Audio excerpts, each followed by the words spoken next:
tuned.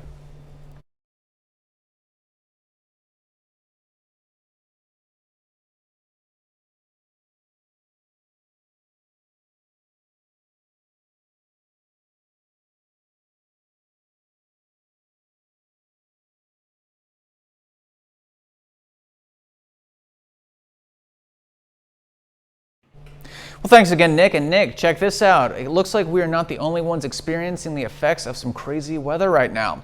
Over in Los Angeles, 2 fire units needed a rescue after the wet weather caused them to get stuck in the mud.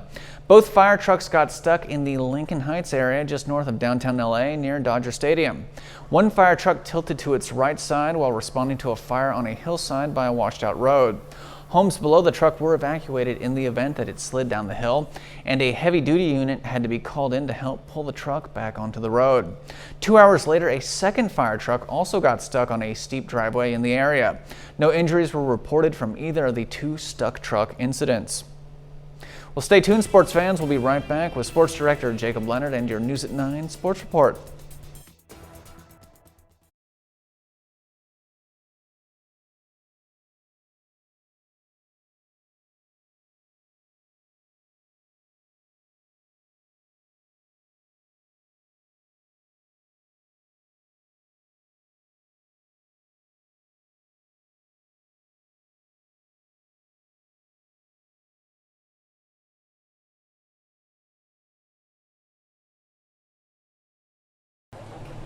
Welcome back. U.S. Secretary of Defense Lloyd Austin spent his Friday paying a visit to the National Guard troops stationed in and around the U.S. Capitol. Austin thanked the troops for their service and told them that the Defense Department is there to help them with whatever they need. The National Guard troops have been at the Capitol providing security following the January 6th storming of the Capitol by Trump and QAnon supporters. Fox News' Eric Shawn is tackling one of the 21st century's biggest mysteries on his new Fox Nation show. He and millions of others want to know what really happened to the infamous union leader Jimmy Hoffa. And Shawn is checking out some new evidence that might just provide an answer. It remains the greatest mystery in American history. What happened to Jimmy Hoffa? Hoffa, the legendary Teamsters union leader, disappeared on July 30th, 1975. He was thought to be on his way to a meeting with mafia bosses in Detroit. Finding his remains could help solve the historic case. That's where Frank Coppola comes in. His father, Paul Coppola, co-owned an infamous mob-connected dump in New Jersey, where the FBI suspected Hoffa was buried. Frank told Fox Nation Hoffa's body was transported from Detroit to the dump where his father buried him. So you're saying your father buried Jimmy Hoffa? Yes. My dad, later in years, he said that he couldn't fit in the drum body first, feet first. They had to turn him and put him in head first. So your father said Hoffa couldn't fit in the drum? Couldn't fit in the drum feet first. He couldn't get the legs to bend right. So he had to take him out and put him in head first. Frank says his dad took an excavator like this one and dug a 12-foot deep hole and buried the barrel with Hoffa's body in it under a pile of other barrels and then covered up the dirt. Frank took Hoffa expert Dan Moldea to the exact spot, a dusty plot of land just a few feet off the property line of his father's former dump in Jersey City, under the elevated Pulaski Skyway. It is used by a local waste management company to store empty dumpsters and is owned by the New Jersey Department of Transportation. Steve, we're here. This is the spot. Yep. Can you turn it on? We'll fire it up, and what do you see? Yep. Fox Nation hired ground-penetrating radar systems to use ground-penetrating radar to see if we could find any evidence of the buried barrels. Ground-penetrating radar uses radio frequencies to scan underground and see the unseen. That's when we hit pay dirt, multiple round shapes that radar technician Steve Sula says is metal. The half-moon images piled on top of each other, exactly where, and just like what Frank Coppola said we would find here. Barrels and the drum holding Jimmy Hoffa. Is that metal? Yeah, it's definitely metal. So it's definitely metal. Yeah. We've found several round-shaped metal objects buried here, somewhere on top of each other, which fits Frank's story exactly. And this is another spot right near the first one, which is right, that's the round right shape there. of what could be a barrel. So this would be the spot. And this is exactly where Frank pointed out to Dan. He's standing right here. We're standing right here, saying this is where Jimmy Hoffa is buried. For now, the land remains as it is. It is illegal for Fox Nation to dig up the barrels, so the mystery of what happened to Jimmy Hoffa remains until law enforcement digs up what we found. I'm Eric Shawn, Fox News. Rescue crews in Italy continue their search to find 4 missing hikers in the Apennine mountain region. Hundreds of people, including mountain rescue teams, firefighters, and local police, along with canine squads, continue their hunt in the high mountain. The 4 hikers set out for a walk on Monte Velino in Italy's Abruzzo region last Sunday, and they never returned home. Helicopters have also been deployed in the region to assist search efforts. All right, we're not done yet here on your KOAM News at 9 on Fox 14. And when we return, you are going to meet a World War II veteran who spent his 100th birthday skydiving. That is a braver man than I, that is for sure. That story and more coming right up.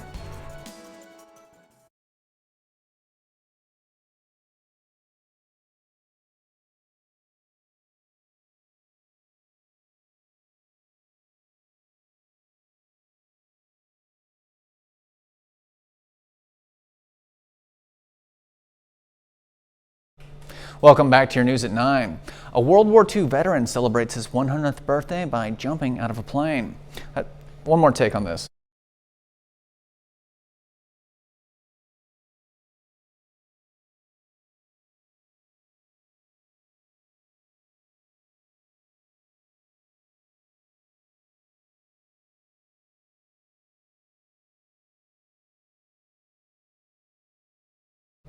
Welcome back to your News at 9. A World War II veteran celebrates his 100th birthday.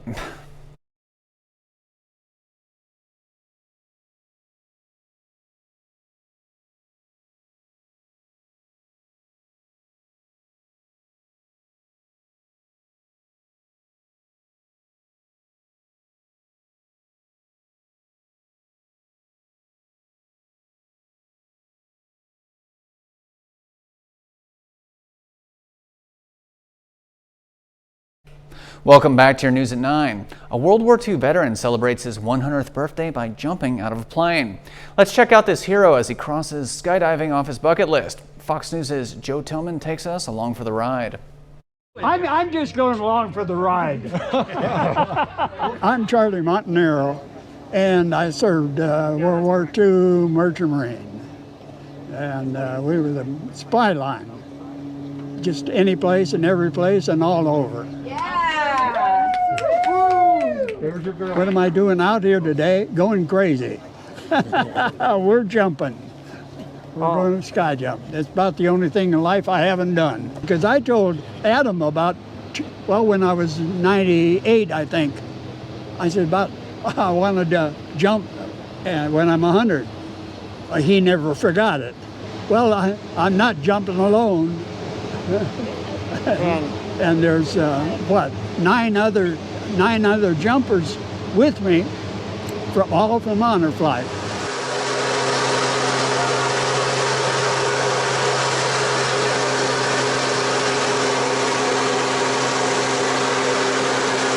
Honor Flight Nevada is it's a wonderful organization, 100% volunteer, 100% donated. All these people like John here and stuff, they donate their time to us crazy people. I didn't have any trouble with the doctor saying, yeah, he's crazy enough, let him go. Let's do that again. All right, here's a fun story to end the show on. It looks like some parts of the Golden State, they're dealing with the dog days of winter. This dog named Poe is getting his exercise by jumping through the snow in Mammoth Lakes, California. Poe expressed his joy and pleasure at bounding through the thick blankets of snow with his head barely popping above the mounds of powder. But Poe better get his fun in while he can. A massive snowstorm slammed the Mammoth Lakes region and dumped about 100 inches of new snow since Tuesday night, and more is continuing to fall. All right, well, thanks so much for joining us this Saturday evening. We'll see you tomorrow for more KOAM News at 9 on Fox 14. Have a great night, and as always, stay safe out there.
Weather A, mic check.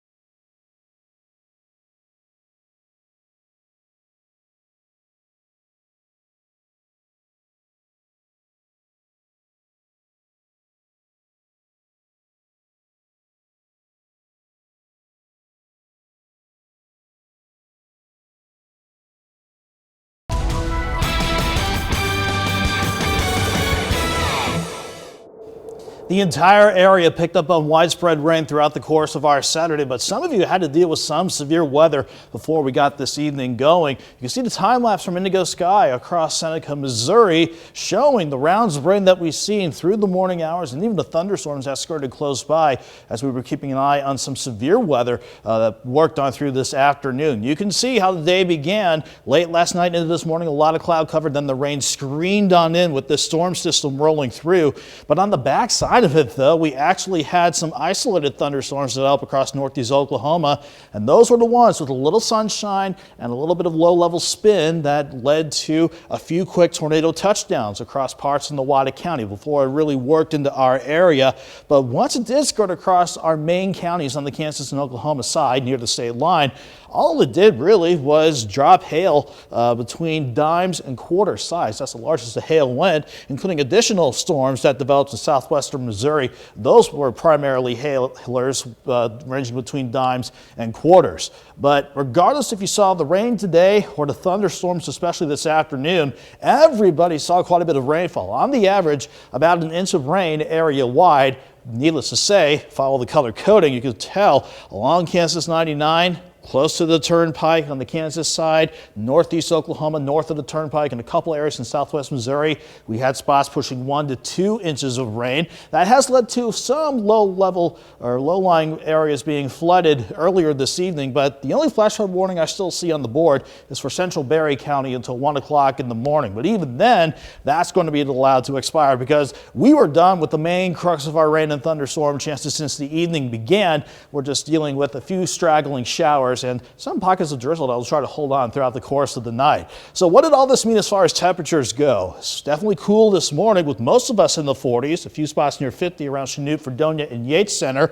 But temperatures, they warmed up some, even in areas where we saw the strongest thunderstorms roll on through this afternoon. 59 in Miami, 60 in Grove. Everybody else had to make do with lower to middle 50s for highs. Then we've been seeing these temperatures starting to drop, and quite a bit too as we get on the backside of this storm system. Let me show you where it is on the Skywatch storm tracker. The main system still spinning across central and eastern parts of Missouri, while on the cold side of things there's snow from Chicago all the way down into Ohio.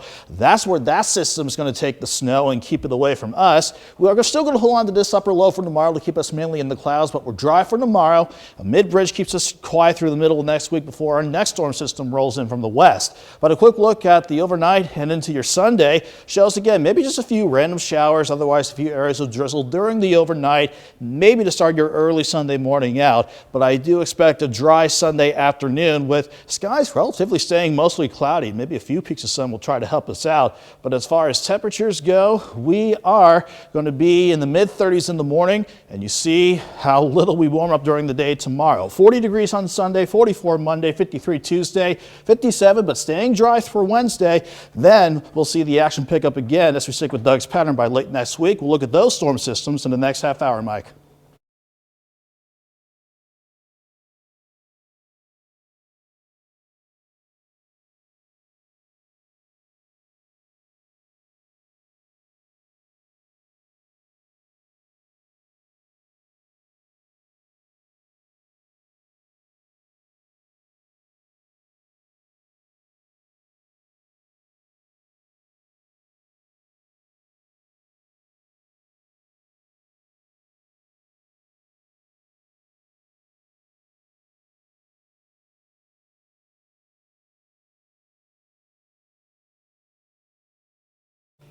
Sorry to do this to you guys. I think something's wrong with the magic track. It should take me a few minutes to look at, then we can knock the second one out.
clouds hang tough. We had rain widespread this morning and even severe thunderstorms working through late this afternoon before the evening started. So the skies, the time lapse shows quite a bit of it. A variety of skies, that is, overlooking Indigo Sky and outskirts of Seneca, Missouri. So we definitely had our fill of Mother Nature bringing in, again, a lot of cloud cover, widespread rain that started before sunrise this morning. Then once we got a little bit more sun and stability and low-level spin in parts of northeast Oklahoma, you can see how that led to some thunderstorms skirting along the let's say the Kansas-Oklahoma line and along and north of the Interstate 44 corridor. Then it ventured south of the interstate as they worked into southwest Missouri. A couple quick tornado touchdowns with them outside of our viewing area. And then on the southern sides of things, they just dropped some hail between dimes and quarters, while everybody saw a lot of rain with this system that's starting to move along now. An inch of rain on the average across much of the region, but the heaviest spots that we saw lead to any flash flooding is in central parts of Berry County. Still a flash flood warning for you all until 1 o'clock as we head into your Sunday morning. But even then, that flash flood warning was for all the rain that we saw earlier during the day and to start the evening out. And thankfully now the radar is looking a lot calmer than it did to start the afternoon and evening out, especially as we track those thunderstorms on air and online for you throughout the course of the afternoon and before the evening started. Everyone started cool in the mid to upper 40s this morning. Some of you pushing to the upper 50s. So that was certainly a little bit of ample fuel for those thunderstorms to develop across northeastern Oklahoma. Everyone else had temperatures making do for highs today, lower to middle 50s across much of the area. So where do we go from here? At least we're done with the majority of our rain chances, and certainly we're done with the thunderstorm threat. We were done with that 5, 6 o'clock this evening. So this system tapping into colder air now as it continues to work toward the Great Lakes. So we've got plenty of snow amped up and lining up around Rockford, Chicago, working back down to Indiana and Ohio. So that system is going to continue to bring in quite a bit of wintry weather for our neighbors to the northeast, while we have this upper level low keeping us cloudy and cold for tomorrow. Upper ridge out west will keep us quiet through midweek before we see our next storm system venture in from the west late next week. So the future track keeps us mostly cloudy for the rest of the night. A few straggling showers, sure, and maybe tapering off to a few areas of drizzle by sunrise, but it's just going to be flat out cold no matter where you are because of the cloud cover not going anywhere. 35 to start, 38 by noon, highs around 40 with that northwest wind at 10 to 20 and sometimes gusts near 25 miles per hour. So everybody, despite mostly cloudy skies, will see temperatures topping out right around 40. We fast forward to Monday because we're looking good underneath this upper level ridge that'll come on through. 40s return for Tuesday and Monday while we go into the 50s on Wednesday. Then this next wave starts to bring in some rain chances on Thursday. Then we'll have to wait and see how this tracks out by Friday. Sticking with Doug's pattern, we can see rain and snow chances try to come back our way by Friday and even going into Saturday. So 40 for tomorrow, 44 on your Monday, 53 Tuesday, 57 on Wednesday. Then we'll keep an eye on rain chances Thursday and some possible wintry weather as next weekend gets underway. Mike?